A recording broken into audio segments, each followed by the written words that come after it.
Salut les amis cuisiniers. Aujourd'hui, je vous propose une recette absolument délicieuse et super facile à réaliser, le saumon en croûte d'herbe et son riz aux légumes croquants. Une recette parfaite pour impressionner vos invités sans passer des heures en cuisine.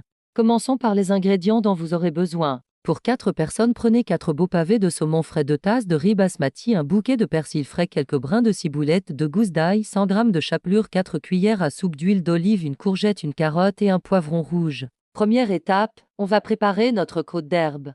Dans votre mixeur, mettez le persil et la ciboulette bien lavés, l'ail épluché, la chapelure, 2 cuillères à soupe d'huile d'olive et une pincée de sel et de poivre. Mixez jusqu'à obtenir un mélange bien vert et homogène. C'est notre petite touche magique qui va donner tout son caractère au plat. Appuyez légèrement avec le dos d'une cuillère pour bien faire adhérer la croûte. C'est le moment de faire un petit tour au four pour 15 à 20 minutes, selon l'épaisseur de vos pavés. Déposez une belle portion de riz aux légumes dans chaque assiette, puis posez délicatement votre pavé de saumon par-dessus. Si vous voulez faire encore plus gourmand, vous pouvez ajouter un filet de jus de citron frais et quelques feuilles de basilic. La croûte doit être légèrement dorée et le poisson juste cuit à cœur. Le croquant de la croûte d'herbe contraste merveilleusement avec la tendreté du saumon, ne vous inquiétez pas. Ou même remplacer le riz par des pâtes ou du quinoa. Pensez à liker cette vidéo et de vous abonner à la chaîne pour ne manquer aucune de nos prochaines recettes.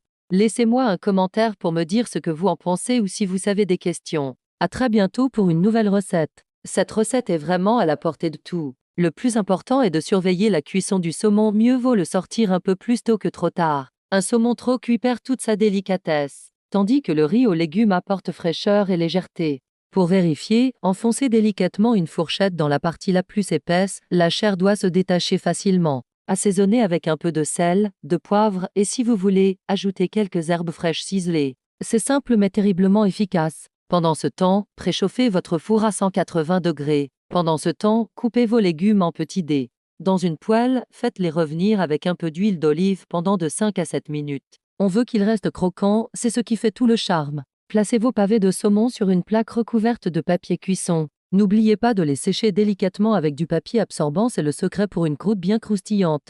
Recouvrez généreusement chaque pavé de saumon avec votre mélange d'herbes. Maintenant, occupons-nous de notre accompagnement. Dans une casserole, faites cuire le riz selon les instructions du paquet. Une fois le riz cuit, incorporez-y vos légumes poêlés. Le timing est parfait, votre saumon devrait être prêt. Pour le dressage. Cette recette est vraiment géniale car elle combine des saveurs délicates, des textures variées, et elle est parfaitement équilibrée. Si vous êtes débutant, n'hésitez pas à personnaliser la recette selon vos goûts. Vous pouvez varier les herbes de la croûte, changer les légumes selon la saison. J'espère que cette recette vous a plu et qu'elle vous donnera envie de la tester. Si c'est le cas, n'oubliez pas,